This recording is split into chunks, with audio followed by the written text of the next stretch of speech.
Hi అండి, అందరికీ నమస్తే. కట్టాలాన్ అని చెప్పి ఒక మలయాళ సినిమా అనేది వస్తుందన్నమాట. సో ఈ వీడియో చేయనాటి కారణం కూడా మన సునీల్ ఉన్నారనమాట దాంట్లో. అది కాకుండా బ్యాక్గ్రౌండ్ మ్యూజిక్ ఏదైతే ఉంటుందో, సో రవి బస్రూర్ అని చెప్పి ఒక అతను అయితే ఉన్నాడండి. సో అతను రవి బస్రూర్ అతను కేజీఎఫ్ 2 ఇటువంటి హోంబులే ఫిలిమ్స్కి బిగ్గెస్ట్ బ్యాక్గ్రౌండ్ మ్యూజిక్ అయితే కొట్టడం అనేది జరిగిందనమాట. ఈ యొక్క మూవీలో కూడా ఆయనే ఆ యొక్క బ్యాక్గ్రౌండ్ మ్యూజిక్ కొట్టేది. సో అందువల్ల సెన్సేషనల్ అనేది సృష్టిస్తుంది ఈ యొక్క బ్యాక్గ్రౌండ్ మ్యూజిక్తో అని చెప్పి క్లారిటీగా తెలుస్తుంది అనమాట. పవర్ఫుల్గా ఉంటుంది అనమాట. సో ఈ యొక్క కట్టాలని మూవీలో సో ఇక చూసుకున్నట్లయితే ఈ మూవీ అనేది ఎలా ఉండబోతుంది, ఏంటి, సునీల్ క్యారెక్టర్ ఎలా ఉంటుంది, ఈ యొక్క విలన్ ఎవరు, సో ఏ జోనర్లో వస్తుంది, దీని కాన్సెప్ట్ ఏంటి అని చెప్పి క్లారిటీగా పూర్తిగా అనేది ఎక్స్ప్లెయిన్ అనేది చేస్తాను అనమాట. పాన్ ఇండియా లెవెల్లో వస్తున్న ఈ యొక్క మూవీ అనేది చాలా పెద్ద సినిమా అండి. సో అన్ని భాషల్లో ఆడుతుంది, హిందీ, మలయాళం, కన్నడ, తమిళ్, తెలుగు, ఓకేనా. సో ఈ భాషలలో చాలా వరకు ఆడుతుంది అనమాట పాన్ ఇండియా లెవెల్లో. సో చూసుకున్నట్లయితే ఈ మూవీ ఏ జోనర్లో వస్తుంది క్లారిటీగా పూర్తిగా అనేది ఎక్స్ప్లెయిన్ చేస్తాను, ఎవరో మిస్ చేయొద్దు. సో సరే, ఛానల్కి కొత్తగా వచ్చినట్లయితే ఫస్ట్ ఛానల్ని సబ్స్క్రైబ్ చేసి బెల్ ఐకాన్ని ఆల్లో పెట్టుకోండి. ఇటువంటి అప్డేట్స్ని కొత్త అప్డేట్స్ని మీ ముందుకు తీసుకొని వస్తాను అనమాట, ఓకేనా. సో చూసుకున్నట్లయితే నేను అద్భుతంగా రాసుకొని వచ్చానండి, ఎక్కడ మర్చిపోతానని. సో చూసుకున్నట్లయితే ఈ యొక్క మూవీ అనేది సునీల్, కబీర్ దహన్ సింగ్, మళ్ళీ వచ్చి సిద్దిక్యూ అని చెప్పి 3 క్యారెక్టర్స్ అయితే ఉంటాయన్నమాట, మెయిన్ క్యారెక్టర్స్. సో హీరో వచ్చి యాంటోనీ వర్గేస్ అని అనుకుంటా, యాంటోనీ మొత్తానికి చెప్పాలంటే. సో హీరో వచ్చి యాంటోనీ అనమాట. సో ఈ యొక్క 4 క్యారెక్టర్లు అనేటివి మెయిన్ పవర్ఫుల్గా కనిపిస్తాయండి. మన సునీల్ది కూడా ఉందన్నమాట. మన సునీల్ క్యారెక్టర్ ఎలా ఉండబోతుంది ఏంటి బ్రో అని అంటే, అటు కమెడియన్ కాదు, అటు రూల్ చేసేవాడు కూడా కాదనమాట. సో ఆ యొక్క మలయాళం అడవిలో ఆ యొక్క ఏనుగుల్ని కానీ ఏదో ఒక ఊరిని కానీ దత్తక తీసుకొని ఏదో ఒక రూల్ అనేది చేస్తూ ఉంటాడు అనమాట. మనం పుష్ప 2లో ఎలా చూసామో సేమ్ అదే విధంగా అదే బ్యాక్డ్రాప్ లో మనం చూసాం అనమాట. సో దీంట్లో మెయిన్ విలన్ పేరు అనేది ఈ యొక్క కబీర్ ఎవరైతే ఉన్నారో, సో అతని పేరైతే బాగా వినిపిస్తుంది అనమాట, అతనే విలన్ అని.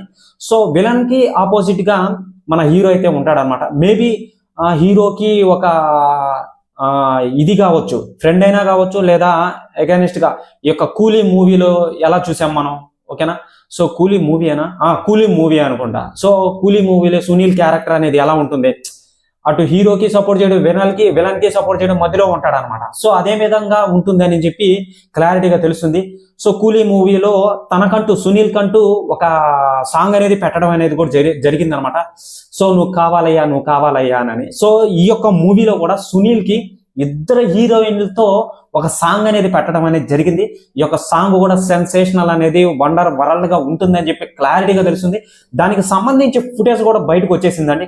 అది ఆల్రెడీ మీరు చూసే ఉంటారు, చూడని వాళ్ళకి చెప్తున్నాను అనమాట. నేను చూసుకున్నట్లయితే ఈ యొక్క మ్యూజిక్ డైరెక్టర్స్ వచ్చి 2 అనమాట. ఒకటి రవి బస్రూర్, కేజీఎఫ్ కి కొట్టిన బ్యాక్గ్రౌండ్ మ్యూజిక్ అనమాట. సో ఇంకోటి వచ్చి అజనేష్ లోకాత్ అనమాట, అతను కొత్తవారు అనుకుంటా. సో ఈ మూవీ అనేది 2 బ్యానర్ల మీద ఎక్కుతుంది అనమాట. షరీఫ్ మహమ్మద్, మళ్ళీ వచ్చి క్యూబిస్ ఎంటర్టైన్మెంట్, ఓకేనా. సో ఈ యొక్క మలయాళం సినిమా అనేది సెన్సేషనల్ అనేది సృష్టిస్తుంది అని చెప్పి క్లారిటీగా తెలుస్తుంది అన్ని భాషల్లో.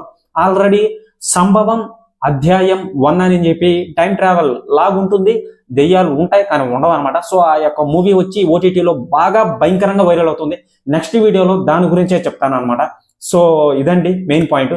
ఇక చూసుకున్నట్లయితే ఈ యొక్క మూవీ అనేది ఏ జోనర్లో వస్తుందంటే, ఆ యొక్క ఏనుగులు దంతాలు ఏవైతే ఉంటాయో, ఆ యొక్క ఏనుగులు దంతాలు చాలా మంది చాలా రకాలుగా వచ్చి వేటాడి చంపేసి ఆ యొక్క ఏనుగు దంతాలు తీసుకొని విదేశాలకి, వేరే రాష్ట్రాలకి ఎక్స్పోర్ట్ అనేది చేస్తూ ఉంటారనమాట, ఓకేనా.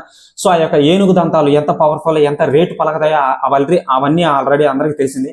ఒక స్మగ్లింగ్గా, మళ్ళీ వచ్చి ఒక థ్రిల్లింగ్గా, ఒక డ్రామాలా, ఒక లవ్ యాక్షన్ అడ్వెంచర్ లా ఉంటుందన్నమాట ఈ యొక్క మూవీ అనేది.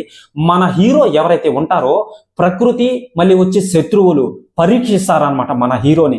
మన హీరో ప్రకృతిని ఎలా ఎదుర్కొని నిలబడతాడు అంటే, ప్రకృతిని ఎదుర్కోవడం అనమాట. సో అలా డిసైడ్ అవుతుంది అనమాట ఆ యొక్క మూవీలో, ఓకేనా. సో ఆ యొక్క యాక్షన్ అడ్వెంచర్స్ అనేటివి ఆ యొక్క మూవీలో మనం చూస్తాం అనమాట. నెక్స్ట్ లెవెల్లో ఉంటాయి. సో మీరు చూసుకున్నట్లయితే ఆల్రెడీ ఇదంతా నీకు ఎలా తెలుసురా, నువ్వు ఎలా డిసైడ్ చేస్తావంటే, వాళ్ళు బ్యానర్లోనే మెన్షన్ చేసేసారండి మూవీ అనేది ఈ జోనర్లో వస్తుందని. సో దాన్ని బట్టి నేను చెప్తున్నాను అనమాట. సో ఆ యొక్క ఏనుగు దంతాలని ఎక్స్పోర్ట్ అనేది చేస్తూ ఉంటారు, బాగా రేటు పలుకుతాయి అనమాట. వాటన్నిటిని మన హీరో ఎవరైతే ఉంటారో యాంటోనీ ఎలా అడ్డుకుంటాడు, ఎలా ఉంటుంది, ఏంటి, సునీల్ పాత్ర అనేది ఎలా ఉంటుంది, ఓకేనా. సో మన విలన్ ఎవరైతే ఉంటారో కబీర్, ఓకేనా. సో ఎలా మన హీరోకి అగైనెస్ట్ గా ఉంటాడో, ఎలా ఎదుర్కొంటాడో, ఎలా ఉంటుంది మూవీ. యాక్షన్ గా ఉంటుందండి కన్ఫామ్, ఖచ్చితంగా. మలయాళం సినిమా కాబట్టి ఇది కొత్త జోనర్ లో వస్తుంది అందులో. సో యాక్షన్ అనేది ఎక్కువగా ఉంటుంది అనమాట ఈ యొక్క మూవీలో. సో అది కాకుండా ఈ యొక్క రవి బస్రూర్ కాబట్టి బ్యాక్గ్రౌండ్ మ్యూజిక్ అనేది నెక్స్ట్ లెవెల్లో ఉంటుంది, చెప్పాల్సినంత అవసరం లేదు. మూవీ అనేది ఇదే బ్యాక్ డ్రాప్ లో ఉంటుంది అని చెప్పి క్లారిటీగా తెలుస్తుంది అనమాట, స్మగ్లింగ్ లాగా. సో ఇదండి ఆ యొక్క రియాలిటీ రానాటికి చిన్న పాయింట్ అనేది దొరికింది. ఏంటంటే ఆ యొక్క ఈ రియాలిటీ రానాటికి నిజమైన ఏనుగుల్ని పెట్టారనమాట. అది మనకు న్యాచురల్ గా కనిపిస్తుంది. సో వాటి మీద సవారీ చేసేది, వాటి మనుగడ ఎలా ఉంటుంది, వాటి ఫీలింగ్స్ ఏంటి, సో అక్కడ ఉన్న పరిస్థితులు ఏంటి, ఏనుగులు ఎలా పుట్టాయని కాదు, సో ఎలా వచ్చాయి అక్కడికి, సో అక్కడ ఉన్న పరిస్థితులు ఏంటి. ఆ యొక్క ఫస్ట్ హాఫ్ లో ఒక 20 నిమిషాలు అదే చూపిస్తుంటారు అనమాట, ఆ యొక్క సెంటిమెంట్ అనేది. సో చూపించిన తర్వాత మూవీ ఫ్లాట్ అనేది ఇంట్రెస్టింగ్ గా ఉంటుంది, వెళ్ళిపోతూ ఉంటుంది అనమాట ఇంట్రెస్టింగ్ గా. సో అదొక పాయింట్ ఉందన్నమాట. ఇదండి ఈ జోనర్ లో వస్తుంది అనమాట ప్రస్తుతానికి ఈ యొక్క మూవీ అనేది. దీనికి సంబంధించి ఎటువంటి అప్డేట్స్ అయినా సరే మీకు వీడియో పరంగా అందిస్తానండి. కొత్తగా ఎవరైనా సరే ఛానల్కి వచ్చినట్లయితే ఛానల్ని సబ్స్క్రైబ్ చేసి బెల్ ఐకాన్ని ఆల్లో పెట్టుకోండి, ఓకేనా. సో సునీల్ క్యారెక్టర్ ఎలా ఉంటుంది, ఎలా ఉండబోతుంది అని చెప్పి మీకు ఆల్రెడీ ఒక హింట్ అయితే ఇచ్చేసాను. ఇదనమాట, ఓకేనా. బాయ్.